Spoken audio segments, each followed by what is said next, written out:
नमस्कार दोस्तों, एक बार मैं फिर से उपस्थित हुआ हूं 10वीं कक्षा के सेकंड वीडियो लेक्चर के साथ। अगर आपने फर्स्ट वीडियो लेक्चर नहीं देखा है तो आपको इस वीडियो के डिस्क्रिप्शन में वह लिंक मिल जाएगा। आप वहां से फर्स्ट वीडियो लेक्चर को देख सकते हैं ताकि आपको समझने में और भी ज़्यादा आसान हो। मैं पिछले वीडियो लेक्चर में चर्चा किया था ऑप्टिक्स के बारे में चर्चा की गई थी और ऑप्टिक्स के दो प्रमुख शाखाएँ थे, रे ऑप्टिक्स और दूसरा वेव ऑप्टिक्स। हम लोग रे ऑप्टिक्स पर ज़्यादा फोकस करके इसके बारे में हम जान रहे थे और इसके बारे में जाने थे लाइट कि लाइट क्या है। यह जो चैप्टर है यह चैप्टर 10वीं कक्षा के साथ साथ 12th में भी एक ऑप्टिक्स का प्रशाखा है, वहाँ पर भी आप रे ऑप्टिक्स पढ़ेंगे। उसके लिए भी यह आवश्यक है, साथ ही आप किसी भी कंपटीशन एग्ज़ाम के लिए भी इन सारे विषयों पर नॉलेज रख सकते हो और इस वीडियो लेक्चर से आप लाभ उठा सकते हो। तो आज हम इसके अगली बातों को हम जानते हैं। हम कुछ वस्तुओं की चर्चा करते हैं। संसार में बहुत सारी ऐसी वस्तुएं हैं जिनसे प्रकाश बाहर निकलते हैं, जैसे टॉर्च में जो विद्युत ऊर्जा होती है, विद्युत ऊर्जा प्रकाश में परिवर्तित होकर वह विद्युत ऊर्जा प्रकाश उत्पन्न करता है। तो हम कह सकते हैं कि टॉर्च एक ऐसी वस्तु है जिनसे प्रकाश निकलती है। लैंप एक ऐसी वस्तु है जिनसे प्रकाश निकलती है। सूर्य एक ऐसी वस्तु है जिनसे प्रकाश निकलती है। अर्थात संसार में कई ऐसे वस्तुएं हैं जिनसे प्रकाश निकलते हैं। तो इस वस्तु को हम क्या कहेंगे साइंटिफिक नेम में? पुनः संसार में बहुत सारी ऐसी वस्तुएं हैं जिनसे प्रकाश नहीं निकलते हैं, जैसे यह मार्कर, इनसे प्रकाश नहीं निकलते। जैसे यह व्हाइट बोर्ड, इनसे प्रकाश नहीं निकलते। जैसे ये पेन, इनसे प्रकाश नहीं निकलते। तो संसार में कई सारे ऐसे वस्तुएं हैं जिनसे प्रकाश नहीं निकलते। तो साइंटिफिक तरीके से जिन वस्तुओं से प्रकाश निकलते हैं उसको हम क्या कहेंगे? पुनः जिन वस्तुओं से प्रकाश नहीं निकलते हैं तो उसे हम क्या कहेंगे? आइए डेफिनेशन के माध्यम से उन वस्तुओं को जानते हैं। तो उन वस्तुओं का हमने नाम लिखा। पहला है प्रदीप्त वस्तुएं। ऐसी वस्तुएं जो प्रकाश उत्सर्जित करती हैं उसे प्रदीप्त या दीप्तिमान, अंग्रेजी में ल्यूमिनस वस्तुएं कहा जाता है। जैसे सूर्य, जलती मोमबत्ती, टॉर्च, बिजली का जलता बल्ब इत्यादि ऐसे प्रकार के वस्तुएं कहलाएंगे आपका प्रदीप्त वस्तुएं। अगला है अप्रदीप्त वस्तुएं। ऐसी वस्तुएं जो स्वयं कोई प्रकाश उत्सर्जित नहीं करती हैं उसे अप्रदीप्त वस्तुएं, अंग्रेजी में नॉन ल्यूमिनस कहा जाता है। जैसे टेबल, कुर्सी, पुस्तक, कलम, पौधे इत्यादि। एक बात हमेशा याद रखिएगा, अप्रदीप्त वस्तुएं हमें फिर कैसे दिखलाई पड़ती है? जब भी प्रदीप्त वस्तुओं से किसी अप्रदीप्त वस्तुओं पर उसकी प्रकाश पड़ती है, उसके उपरांत परावर्तित होकर हमारी आंखों तक आती है, उसके बाद ही हम किसी वस्तुओं को देख सकते हैं। जैसे हमें ज्ञात है कि चंद्रमा को अपना कोई प्रकाश नहीं होता है, फिर हमें कैसे पता चलती है कि वो चंद्रमा है? हमें ज्ञात है कि किसी पुस्तक को अपना कोई प्रकाश नहीं होता है, फिर हम कैसे देख पाते हैं कि वह पुस्तक है? तो किसी भी प्रदीप्त वस्तुओं से निकली हुई प्रकाश जब किसी अप्रदीप्त वस्तुओं पर पड़ती है और उससे टकराकर हमारी आंखों तक आती है, पुनः जाकर हम उस अप्रदीप्त वस्तुओं को देख पाते हैं। जैसे मैं आपको कुछ दिखलाना चाहता हूं, आप यहां देखें। तो प्रयोग में हम यह देखते हैं, जैसे मान लेते हैं हमारे पास सूर्य है और ये कोई पुस्तक है और ये आंख है। तो ये सूर्य का तो अपना प्रकाश है, इसे हम प्रदीप्त वस्तुएं कहेंगे, किंतु बुक का अपना कोई प्रकाश नहीं होता है, इसलिए यह कहलाएगा अप्रदीप्त वस्तुएं। और हम इस बुक को फिर कैसे देख पाएंगे? तो किसी भी प्रदीप्त वस्तुओं से निकलती हुई प्रकाश की किरणें जब अप्रदीप्त वस्तुओं पर पड़ती है, पुनः इस पर पड़ने के बाद यह टकरा कर हमारी आँखों तक आती है, तब जा कर के हम इस वस्तुओं को देख पाते हैं। टकरा कर हमारी आँखों तक आई, फिर जाकर के हम देख पाते हैं कि यहाँ कोई बुक है। यह आप याद रखेंगे। तो इससे यह भी निष्कर्ष निकलता है कि कोई भी प्रकाश और आँख यह एक दूसरे का पूरक है। प्रकाश के बिना आँख अधूरा है। और आंख के बिना वह प्रकाश अधूरा है। कहने का अर्थ, हम अपनी आंखों से किसी भी वस्तु को, अगर यहाँ प्रकाश ये नहीं हो, फिर हम इस बुक को नहीं देख पाएंगे। कोई ना कोई प्रकाश चाहिए जो कि उस वस्तु पर पड़ेगी, अप्रदीप्त वस्तुओं पर, और वहाँ से टकराकर हमारी आंखों तक आएंगी, फिर हम उस वस्तुओं को देख सकते हैं। यह प्रोसेस है किसी वस्तुओं को देखने का। अब आप अपने अंदाज से कोई भी वस्तुओं को रखें और संसारिक किसी भी चीज़ों पर दिमाग लगा लें कि हम उसे कैसे देख पाते हैं। ठीक है, चलते हैं अगली टॉपिक्स की ओर। प्रकाश से संबंधित अब हम लोग कुछ ऐसे पदार्थों की चर्चा करते हैं जिनसे प्रकाश आर पार होती हैं, जिनसे प्रकाश आर पार नहीं होती है, और जिनसे प्रकाश का कुछ अंश आर पार होती है। ऐसे पदार्थों का नाम कुछ इस प्रकार है। सबसे पहले हमने लिखा है पारदर्शी पदार्थ। पारदर्शी पदार्थ का अगर हम लोग शाब्दिक अर्थ निकालते हैं तो इसका अर्थ निकलता है कि एक ऐसे पदार्थ जिनसे प्रकाश आर पार होकर दूसरी ओर की भी चीज़ें दिखलाई दे सके। पारदर्शी, तो इसका डेफिनेशन हमने लिखा कि वे पदार्थ जिनसे होकर प्रकाश आसानी से पार कर जाता है उसे पारदर्शी पदार्थ कहा जाता है, जैसे कांच, पानी, हवा इत्यादि। आप इसका प्रैक्टिकल अपने घरों में कर सकते हैं।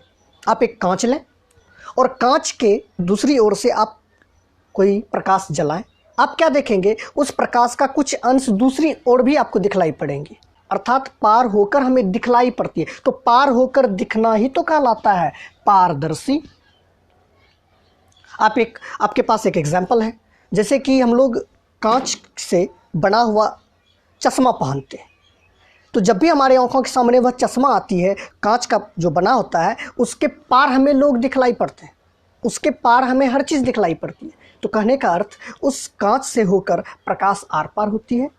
तो ऐसे पदार्थों का नाम होगा पारदर्शी पदार्थ। अगला लिखा हुआ है अपारदर्शी पदार्थ, अर्थात जिनके पार होकर हमें दिखलाई नहीं पड़े, ऐसे पदार्थों को अपारदर्शी पदार्थ कहेंगे। इंग्लिश में ओपेक सब्सटेंस, पारदर्शी पदार्थ को ट्रांसपेरेंट सब्सटेंस कहा जाता है।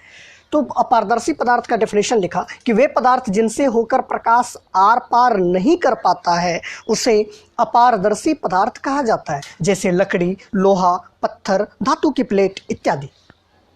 अब कुछ ऐसे भी पदार्थ हैं जिनसे होकर प्रकाश दूसरी ओर नहीं जा पाती है, जैसे यह व्हाइट बोर्ड है। इनसे अगर हम इस पार से कोई टॉर्च जलाते हैं, क्या हमें दूसरी ओर रोशनी दिखाई पड़ेगी?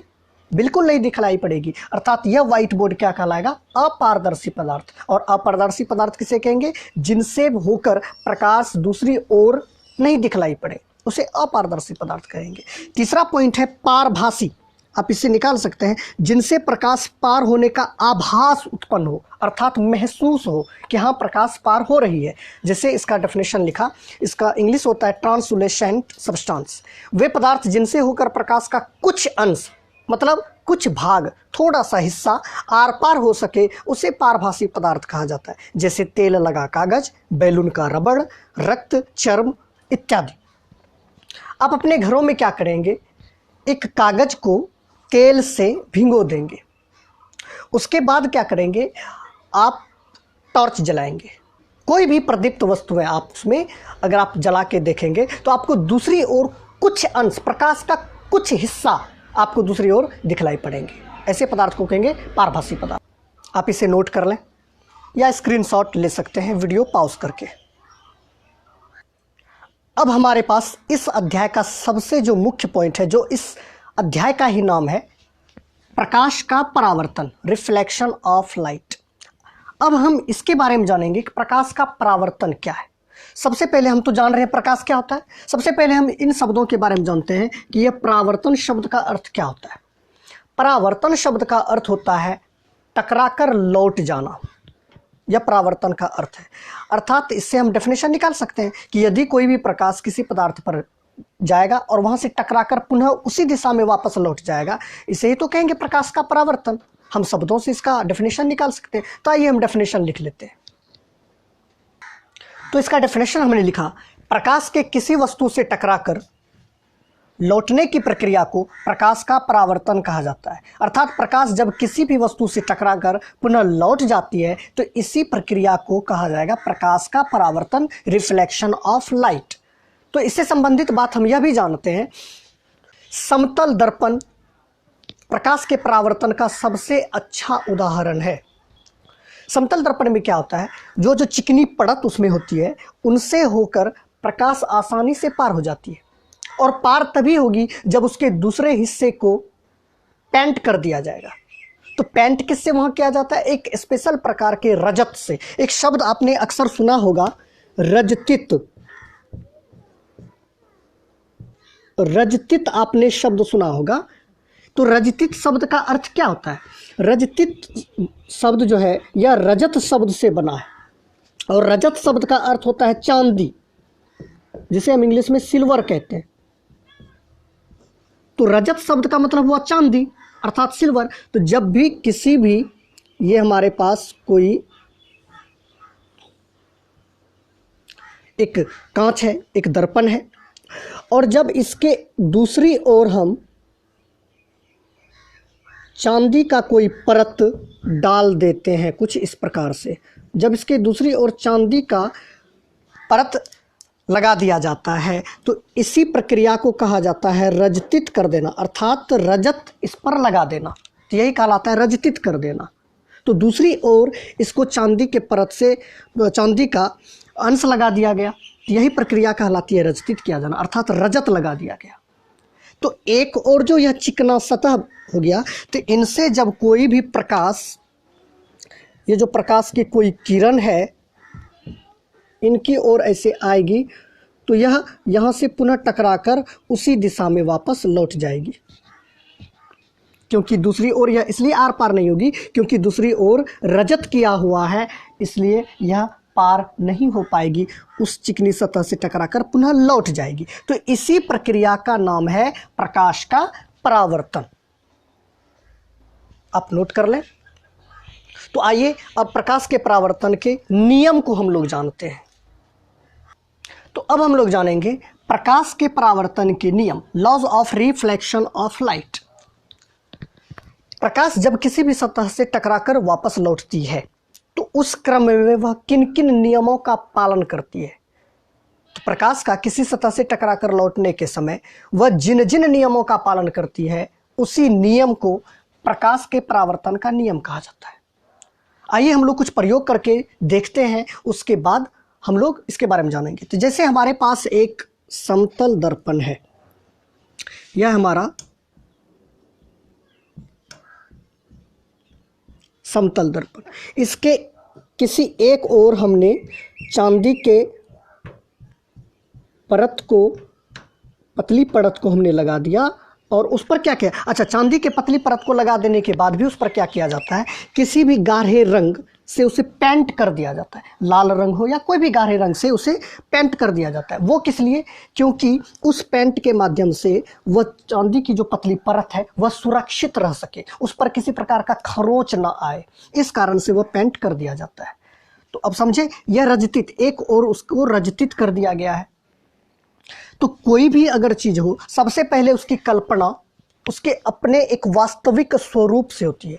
जैसे मैं खड़ा हूं तो मेरी अगर सबसे पहले अगर इस तरह से कल्पना की जाए मेरे और आपके बीच, तो कैसी कल्पना होगी, अभी हम दोनों के बीच कुछ इस प्रकार से एक अभिलंब है, हमारी यह अभी वास्तविक देखने का नजरिया है। फिर हम यहाँ से हमने ऐसे घूम लिया तो हमारा वास्तविक स्वरूप क्या था, ये, और इसके बाद ही तो हमने इधर देखा। तो पहले हमारा वास्तविक स्वरूप ये हुआ, फिर इधर मैंने देखा, तभी तो हो। अगर हमसे कह दिया जाए कि हमने किस ओर देखा और कितना देखा, तो सबसे पहले हमें पता होनी चाहिए कि हम पहले थे कहाँ, और वहाँ की तुलना में हम पता करते हैं कि हमने इधर देखा। तो हमारा सबसे वास्तविक स्वरूप ये हुआ। फिर यहाँ से हमने इस प्रकार से देखा, तब हम आकलन कर सकते हैं कि हम कितने डिग्री एंगल से इधर देखा है। तो सबसे पहले हमारा कोई एक वास्तविक स्वरूप होना चाहिए।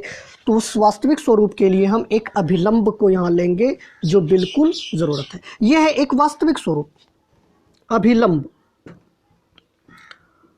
अब यहाँ से क्या होगा, मान लीजिए कोई भी प्रकाश का स्रोत है और प्रकाश के किसी स्रोत से प्रकाश इस सतह पर आकर पड़ती है, कुछ इस प्रकार से कोई भी स्रोत है और प्रकाश का ये जो किरण है इस पर आकर पड़ती है।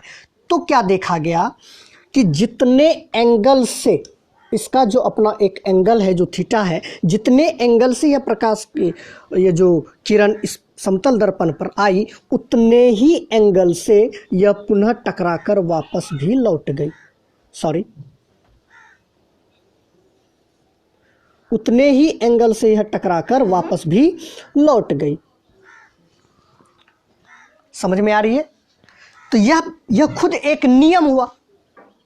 आपने अभी पढ़ा प्रकाश के परावर्तन के नियम। तो प्रकाश के परावर्तन का नियम क्या होगा? प्रकाश का किसी भी सतह पर पड़ने के बाद वह वापस लौटने के क्रम में वह जिन जिन नियमों का पालन करती है, उसे ही तो प्रकाश का परावर्तन का नियम कहा जाता है। तो यहाँ पर हम देख पा रहे हैं एक नियम इसने पालन किया कि यह जितने डिग्री एंगल पर आया, उतने ही डिग्री एंगल पर वह वापस भी लौटा। अगर हम कल्पना करते हैं अगर 30 डिग्री पर आया तो यह वापस भी कितना लौटा? 30 डिग्री पर। अगर यह 50 डिग्री पर आया तो यह वापस भी लौट रहा है 50 डिग्री पर। यह एक नियम हुआ। तो पहली नियम ये हो गई।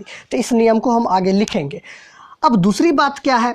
आप दूसरी बात देख सकते हो, यह जो समतल दर्पण है और यह जो किरण है, पुनः यह लौटने वाली जो किरण है और यह जो अभिलंब है, सबके सब आप देख सकते हो किसी एक ही दिशा में है। सबके सब किसी एक ही ओर है। तो तीनों एक ही समतल में है, इसी समतल में तीनों है। तो यह प्रकाश के परावर्तन का नियम है। तो इन नियम को हम लिखेंगे। तो सबसे पहले कुछ परिभाषिक चीजें हैं उसको हम जान लेते हैं। तो जो भी किरणें आती है, आने वाले किरण को आपतित किरण कहा जाता है। आपतित किरण, इसको इंग्लिश में लिखा जाता है, तो इसे इंग्लिश में इंसिडेंट रे लिखा जाता है। दूसरी जो जाने वाली, जो लौट कर जाती है, उसे कहा जाता है परावर्तित किरण।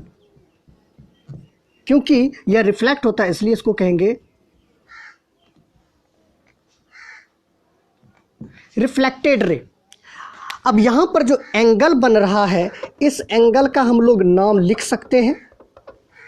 अभिलंब और आपतित किरण के बीच जो एंगल बनेगा, क्योंकि यह आपतित किरण के कारण एंगल बन रहा है, इसलिए यह इंसिडेंट रे हुआ और इसके बीच बनने वाले एंगल जो होगा इंसिडेंट एंगल होगा, इसलिए इसको हम लोग आई लिखेंगे। और यहाँ परावर्तित होने के कारण जो एंगल बना, इसको हम शॉर्ट में आर लिख सकते हैं। आपतित किरण और अभिलंब के बीच बनने वाले कोण को हम क्या कहेंगे? आपतन कोण, जिसे हम लोग आई से सूचित करते हैं। परावर्तित किरण और अभिलंब के बीच बनने वाले कोण का हम क्या कहेंगे? परावर्तन कोण, जिसे हम लोग आर से सूचित करते हैं। कोई दिक्कत? अब आइए इससे रिलेटेड जो नियम है उस नियम को हम लोग लिखते हैं। तो हमने इन प्रयोगों से किन किन नियमों को हमने जाना, उन नियमों को हमने लिखा। प्रकाश के परावर्तन के मुख्य 2 नियम होते हैं। तो पहला नियम हमने क्या देखा? आपतित किरण, परावर्तित किरण तथा आपतन बिंदु पर डाला गया अभिलंब तीनों एक ही समतल में होते हैं, अर्थात तीनों की तीनों एक ही समतल में हैं। यह पहली नियम हमने देखा, आप देख सकते हो। दूसरी बात क्या कहा? आपतन कोण। आपतन कोण कहाँ है? आपको मैंने कहा था आपतित किरण और अभिलंब के बीच बनने वाले कोण को आपतन कोण और परावर्तित किरण अभिलंब के बीच बनने वाले कोण को परावर्तन कोण कहा जाता है। तो यह आपतन कोण तथा परावर्तन कोण आपस में बराबर होते हैं। बराबर होने का अर्थ, अगर यह 30 डिग्री के एंगल से आया तो 30 डिग्री के एंगल से ही यह परावर्तित होगा। अगर यह 60 डिग्री के एंगल से आया तो 60 डिग्री के एंगल से ही परावर्तित होगा। यह प्रकाश के परावर्तन के मुख्य 2 नियम होते हैं जो बहुत ही ज़्यादा इंपॉर्टेंट है। आप इसको नोट कर लें या स्क्रीनशॉट ले लें।